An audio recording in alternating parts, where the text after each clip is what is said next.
सुनेत्रा अजित पवार गांभीर्यपूर्वक प्रतिज्ञा करते की कायद्याद्वारे स्थापित झाले आहे अशा भारताच्या संविधानाबद्दल मी खरी श्रद्धा व निष्ठा बाळगीन। मी भारताची सार्वभौमता व एकात्मता उन्नत राखीन।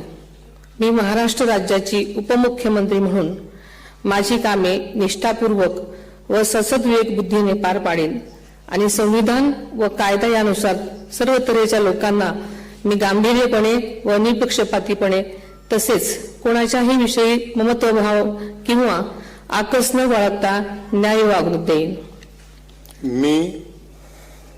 मी सुनेत्रा अजित पवार गांभीर्यपूर्वक प्रतिज्ञा करते की महाराष्ट्र राज्याची उपमुख्यमंत्री म्हणून माझ्या विचारार्थ आणली जाईल किंवा मला ज्ञात होईल अशी कोणतीही बाब अशी उपमुख्यमंत्री म्हणून माझी कामे यथायोग्य पार पाडण्यासाठी आवश्यक असेल ते खेरीज करून एरवी मी कोणत्याही व्यक्तीला किंवा व्यक्तींना प्रत्यक्षपणे वा अप्रत्यक्षपणे कळवणार नाही किंवा त्यांच्याकडे उघड करणार नाही।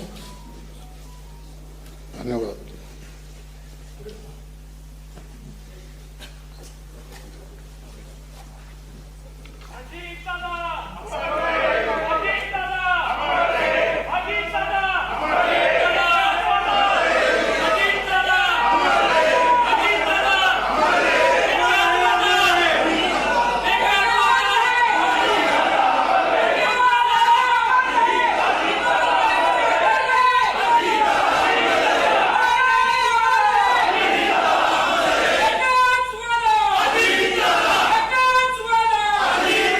वक्त आप देख रहे हैं कि किस तरह से राजभवन में अजीत दादा अमर रहे, जो निर्वाचित विधायक हैं यहाँ पर जो भी मौजूद हैं, इस तरह से आवाज़ आते हुए दरबार हॉल में सुनेत्रा पवार इस वक्त शपथ ले चुकी हैं और उसके बाद जो नारों का दौर है यहाँ पर शुरू हुआ। अजीत दादा अमर रहे, ये जो दादा शब्द है अभिषेक, अजीत पवार ने सिर्फ उनके उपनाम के साथ ये पहचान नहीं जोड़ी, जबकि जो कनेक्शन है उनका वो इस तरह से था कि दादा जो यहाँ पे बड़े भाई को हम कहते हैं वो उन्होंने कमाया है। ये दादा शब्द उन्होंने, ये उपनाम उन्होंने कमाया है, उसको आज के दिन हम कैसे याद करें। सुनीता पवार जिस तरह से भावुक भी है, जहाँ जहाँ वो बैठक में भी गई, विधायक दल की बैठक में, वहाँ पहले श्रद्धांजलि उन्होंने अर्पित की, राजभवन के लिए निकलने से पहले उन्होंने श्रद्धांजलि अर्पित की। आज इन पूरी तस्वीरों को आप किस तरह से देख रहे हैं? देखिए, वही बात है, ज़मीन से जुड़ा नेता जो हम कहते हैं कि वही अजीत दादा की पहचान थी। और कई ऐसे विजुअल्स है आप देखेंगे जिसमें भरी सभा में वो जाते हैं तो कोई उन्हें पत्र दे रहा है, कोई उन्हें कुछ समस्या बता रहा है तो एकदम से रुक जाते थे, हाँ तू बोल, तुम्हारी क्या प्रॉब्लम है। फिर उसको सेक्रेटरी हो साथ में हो, भाई इसे मीडिया कैमरा सब साइड करके सबसे पहले लोगों को सुनते थे। और उनकी खासियत थी 5 बजे सुबह उठते थे और तुरंत दौरे पे निकल जाते थे। पूना में खास करके वहाँ के जर्नलिस्ट बताते हैं किस तरीके से इंफ्रास्ट्रक्चर के प्रोजेक्ट, डेवलपमेंट के प्रोजेक्ट पे पहुँच जाएं। अरे मेट्रो का कितना काम हुआ, ये क्यों नहीं हो रहा है, वो क्यों नहीं हो रहा है। और जिस तरीके से बारामती ये नारे हम सुन रहे हैं, अमर रहे अजीत दादा अमर रहे, लोगों की जो कितनी असली, और वो हम बारामती की जमीन पर देख रहे हैं कि जिस तरह से बारामती के लिए उन्होंने काम किया। आज शायद ये कहना गलत नहीं होगा कि वो एडमिनिस्ट्रेटर के तौर पर ज़्यादा उन्होंने काम किया। और आप देखें मंच पर सुनेत्रा पवार राज्यपाल महोदय मुख्यमंत्री के तौर पर पूर्ण झालेला आहे, विराजित हो चुकी है। महाराष्ट्र को उनका पहला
तो आप ये देखिए कि शपथ ग्रहण कंप्लीट हो गया है और शपथ ग्रहण के बाद राष्ट्रगान और उसके बाद ये पूरा जो कार्यक्रम है वो खत्म हो गया है। आचार्य देवव्रत जो कि महाराष्ट्र के राज्यपाल हैं, उन्होंने शपथ दिलाई डिप्टी सीएम के तौर पर। बतौर डिप्टी सीएम उन्होंने शपथ ले लिया। पूजा भारद्वाज हमारे साथ लगातार बनी हुई है। पूजा, अब आगे का कार्यक्रम क्या है सुनेत्रा पवार का? देखिए, यहाँ पर अब चूंकि शपथ विधि पूरी हो चुकी है, तो जो सबसे मुख्य कदम था एनसीपी गुट अजीत पवार के गुट की तरफ से कि ये जो पद की शपथ विधि है वो पूरी हो सबसे पहले, यानी कि उनके नेताओं को, उनके गुट के विधायकों को उनका नेता मिले, वो पूरा हो चुका है। जिस तरह से बैठक हुई उसके बाद वहाँ पर भी नेताओं ने साफ कर दिया कि इसके बाद जो अब पार्टी का काम है वो है राष्ट्रीय अध्यक्ष चुनने का, उसको लेकर भी बैठक होगी। और शायद लग रहा है कि यहाँ से जाने के बाद एक बैठक हो सकती है। इससे पहले कि बारामती के लिए सुनेत्रा पवार निकले, वो बैठक होगी और शायद राष्ट्रीय अध्यक्ष जो चुना जाना है उसकी प्रक्रिया भी रफ्तार से पूरी हो सकती है। लेकिन ये कह नहीं सकते कि आज ये प्रक्रिया पूरी होगी। अभिषेक, इसको लेकर क्या कोई जानकारी, आपके सूत्र क्या बता रहे हैं, क्या आज ये प्रक्रिया हो सकती है? अभी फिलहाल इसको लेकर के कोई चर्चा या सूत्रों द्वारा कुछ सामने नहीं आ रहा है, लेकिन हाँ, जब डिस्कशन किया गया था कि आप मुख्यमंत्री बने तो उस समय ये भी तय हुआ था कि राष्ट्रीय अध्यक्ष का पद भी आपको संभालना होगा, कि सरकार में रहना भी है और साथ ही साथ पार्टी को भी मजबूत करना है, और यही कार्यकर्ताओं की मांग है और ये सेंटीमेंट जुड़ा है। तो आप जब अजीत पवार का पद ले रही हैं तो पार्टी में भी उनका पद आपको लेना पड़ेगा, और इस तरीके की चर्चाएं हैं। तो जब कुछ ही दिनों में जो पार्टी का संविधान है उसके चलते, और उसमें एक क्लॉज आता है कि अगर आकस्मिक निधन होता है अध्यक्ष का तो किस तरीके से नए अध्यक्ष का चयन किया जाएगा, तो उसको लेकर के प्रक्रिया होगी, वो आने वाले समय में की जाएगी। और आपको बता दें कि सुनेत्रा पवार जो है राज्यसभा की मेंबर है, पार्लियामेंट की मेंबर है, एमपी है, तो उन्हें उस पद से इस्तीफा देना होगा और आगे चल के बाईपोल होंगे, वहाँ फिर से चुनाव लड़ना होगा। ठीक है जी। जयंत मानकर जी हमारे साथ हैं। जयंत जी, पहले आपकी जो पहली प्रतिक्रिया है हम चाहेंगे कि आप दें कि आप ऐसा लम्हा देख रहे हैं जहां पर कई शपथ विधियों को लेकर हमने चर्चाएं की हैं। आज चौथा दिन है अजीत पवार जैसे कद के नेता के जाने का, के बाद का, उनके निधन के बाद का, और चौथे दिन सुनेत्रा पवार को आप शपथ विधि लेते हुए देख रहे हैं। पहली महाराष्ट्र की महिला उप मुख्यमंत्री वो बन चुकी है। पहली प्रतिक्रिया आपकी क्या है? क्या आपने कभी सोचा भी था कि महाराष्ट्र की राजनीति में हम ये तस्वीर भी देखेंगे? देखिए, मृत्यु ये एक ऐसी घटना है जिसकी वजह से कई मायने बदल जाते हैं, और ऐसा ही एक बदलाव आया है, और इसके बारे में तो हम कोई भी अंदाजा लगा नहीं सकते, ठीक है। लेकिन इसमें आज जिस प्रकार से इनका शपथ विधि हुआ है, एक प्रकार से देवेंद्र फडणवीस का, बीजेपी का इसमें बहुत बड़ा रोल है, क्योंकि एक बातें चल रही थी जो आज सुबह तक भी आई थी न्यूज में, शरद पवार की ओर से भी बताया गया था कि अजीत पवार के और जयंत पाटिल के बीच में दोनों एनसीपी के मर्जर की बातें चल रही थी। लेकिन अब क्या होगा पता नहीं। यहां तक उन्होंने ये भी बोल दिया था कि डिप्टी सीएम वो बनने जा रही, इसके बारे में भी मेरे को कोई पता नहीं। यानी एक प्रकार से जो पवार परिवार इकट्ठा हो रहा था उनमें आज सुबह से ही फिर से वही दरार शरद और अजीत के बीच में जो एक बार आई थी 2023 में, वही आने लगी थी। उसको एक प्रकार से रेटिफाई किया गया, और ये दरार ये सबसे इंपॉर्टेंट रहेगी, क्योंकि अब ये दोनों एनसीपी इकट्ठे तो नहीं हो सकते, ये तो पक्की बात हो गई।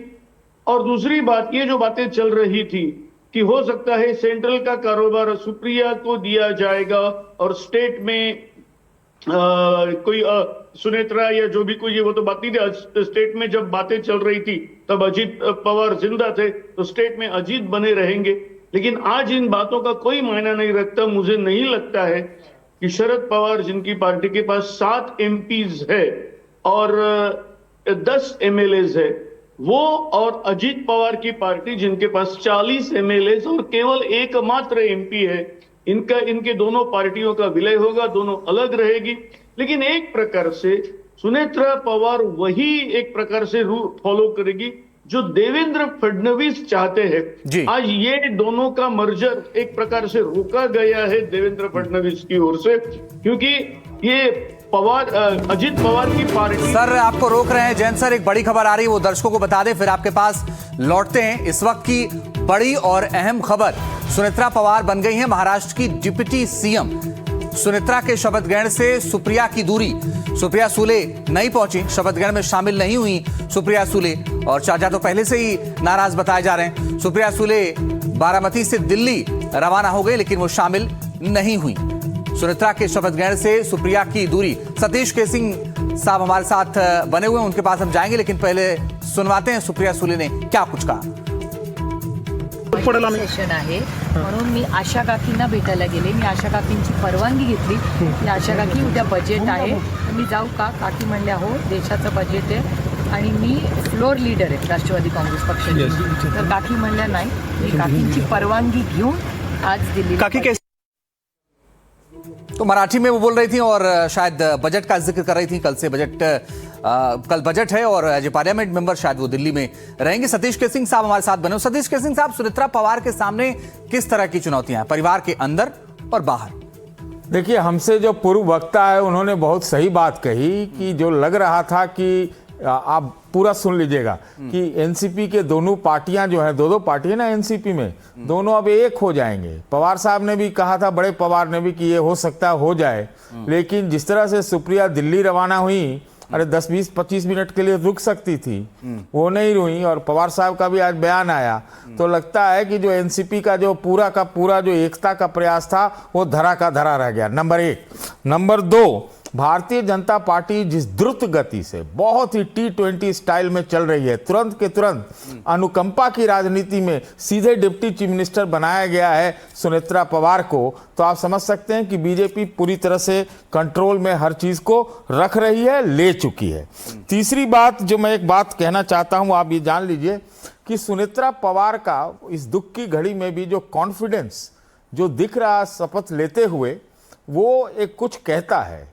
वो अपना अधिकार या अपना जो प्रभुत्व है अजीत दादा पवार का, वो नहीं छोड़ने जा रही है। उनके बेटों का भी सवाल है, और खुद मैं सुनेत्रा पवार के बारे में बताऊं तो इनके पिता भी लोकल लेवल के पॉलिटिशियन थे, और इनके भाई पदम जी भी एक भारी पॉलिटिशियन रहे हैं। पदम उनका नाम है। तो एकदम साफ है कि चीज़ें इस ढंग से आगे बढ़ रही हैं।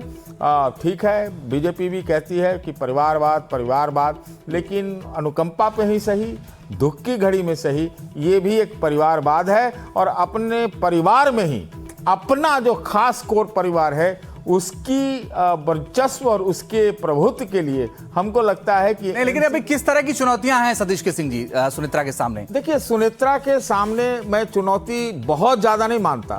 कारण ये आप जान लीजिए, सुनेत्रा का पहले इतिहास। सुनेत्रा जो है बारामती टेक्सटाइल पार्क जो है उसकी चेयरपर्सन है। वहाँ का जो विद्या संगठन है उसका भी काम धाम ये देखती हैं, और पढ़ी लिखी महिला हैं। और बात यह है कि जब भाजपा ने इतना जल्दी उनको डिप्टी चीफ मिनिस्टर बना दिया, तो आप समझ सकते हैं कि उनके लिए कोई ज़्यादा चुनौती नहीं। पता नहीं विभाग वो वित्त वाला मिलेगा कि नहीं भी मिलेगा, लेकिन राजनीतिक दृष्टि से चीज़ें देखी जाती हैं। चुनौती खास मुझे नहीं लगता है, क्योंकि जब अगर भाजपा जो है, जो प्रभावशाली पार्टी है, वो साथ में है और उसके सहयोग से सब कुछ हो रहा है, तो बहुत ज़्यादा मैं चुनौती नहीं देखता हूं। अगर ये होता कि राबड़ी देवी जैसा शपथ होता, तब तो मैं मानता हूं खुद ये राज्यसभा की मेंबर रही हैं। दोनों लड़के इनके जो है राजनीति में आ चुके हैं, और अजीत दादा के रहते हुए मेरा विश्वास है, मुझे पता है कि वो पार्टी के कार्यक्रम में रहती होंगी, और इनको तो सुनेत्रा वाहिनी के नाम से जाना जाता है। बिल्कुल सर, आप सही कह रहे हैं कि सुबह से चर्चा हो रही है कि शायद उनको वित्त नहीं मिलेगा, वो अपने पास रख लेंगे। लेकिन पूजा, एक बात बताइए कि अब कोई विलय की संभावना दिखती है जरा सी भी आपको? देखिए, वही सवाल मैं हमारे जो मेहमान हैं उनसे भी पूछना चाहती थी कि अब अगर आप मजबूत उनकी जमीन देख रहे हैं, और अगर वित्त मंत्रालय नहीं है, तो एनसीपी का रोल युति में कहां होगा? सुनेत्रा पवार वैसे भी जब आई हैं, आपने भी खुद कहा कि किस तरह से बयान आ रहे हैं कि बीजेपी का इसके पीछे हाथ हो सकता है, तो बीजेपी का ही अगर यहां पर कंट्रोल है पूरी तरीके से, तो एनसीपी की अपनी इंडिपेंडेंट पहचान कहां होगी अगर वित्त मंत्रालय ही हाथ में नहीं है? अगर जयंत जी इस पे जवाब दे पाए। जयंत, माइंड कर तो जी। अभी तक फाइनेंस मिनिस्ट्री उनको मिली क्या नहीं, इसके बारे में तो प्रेस नोट 1-2 घंटे में आ जाएगी। तो हम अभी ये मान के चल रहे कि शायद उनको नहीं मिली तो पहली बात तो ये ऐसा नहीं होगा। अगर हुआ तो एनसीपी के ही किसी वरिष्ठ मंत्री को फाइनेंस मिनिस्ट्री दी जाएगी, पहली बात। यहाँ जो हो रहा है ये इतने पर जल्दबाजी। सर ये तय कौन करेगा? ये बीजेपी तय करेगी? तय कौन करेगा? अर्थात ये देवेंद्र फडणवीस तय करेंगे। जो पार्टी शिंदे गुट में अभी से कह रहे हैं, शिंदे गुट की तरफ से अभी से कह रहे हैं कि ये तो अविश्वसनीय है कि इस तरह से शपथ विधि दिला दी जा रही है आज। तो शिंदे गुट की नाराजगी आज से ही शुरू हो गई है दिखनी। अभी नंबर गेम में पूजा 132 एमएलए बीजेपी के पास है, 40 एमएलए अजीत पवार के गुट के पास है, और मेरे ख्याल से कुछ जो भी कोई 40-50 होंगे वो इनके पास है। यानी वैसे केवल सिंपल मेजोरिटी के लिए 10-12 चाहिए। 57 और हाँ। एक प्रकार से जो बार्गेनिंग जो एकनाथ शिंदे बार बार इनसे करते हैं, चाहे वो मुंबई रहे, कल्याण डोंबिवली रहे कॉरपोरेशन में, मेरे को मेयर चाहिए, मेरे को ये चाहिए, उसमें एक्चुअली देवेंद्र फडणवीस को अजीत पवार ज्यादा बार्गेनिंग में एक सिंपल लग रहे थे। और अभी अजीत पवार नहीं रहे तो वो एकनाथ शिंदे को के करीब जाएंगे कि या वो एनसीपी को साथ में रखेंगे। पहली बात, उनको एनसीपी को साथ में पूजा इसके लिए रखना है क्योंकि एनसीपी के 40 विधायक शरद पवार को भी मानने वाले हैं। तो अगर उनको आज जो बार बार बोला जा रहा है चौथे दिन पर ही ये डिप्टी सीएम की ओथ ली गई, वो इसके लिए ली गई क्योंकि अगर वो चौथे दिन एक भी दिन अगर वेस्ट होता था और उसी वक्त अगर शरद पवार अपने लॉयलिस्ट को अपनी ओर ले सकते थे, उनको रोकने के लिए एक प्रकार का देवेंद्र फडणवीस ने और बीजेपी ने जो पार्टी हरदम। चलिए सर, जैन सर मैं माफी चाहता हूं, वक्त इतना ही था और बहुत बहुत शुक्रिया जैन सर, सतीश के सिंह जी हमारे साथ जुड़ने के लिए। पूजा आप नजर बना के रखिएगा, आगे लगातार आपसे अपडेट लेते रहेंगे।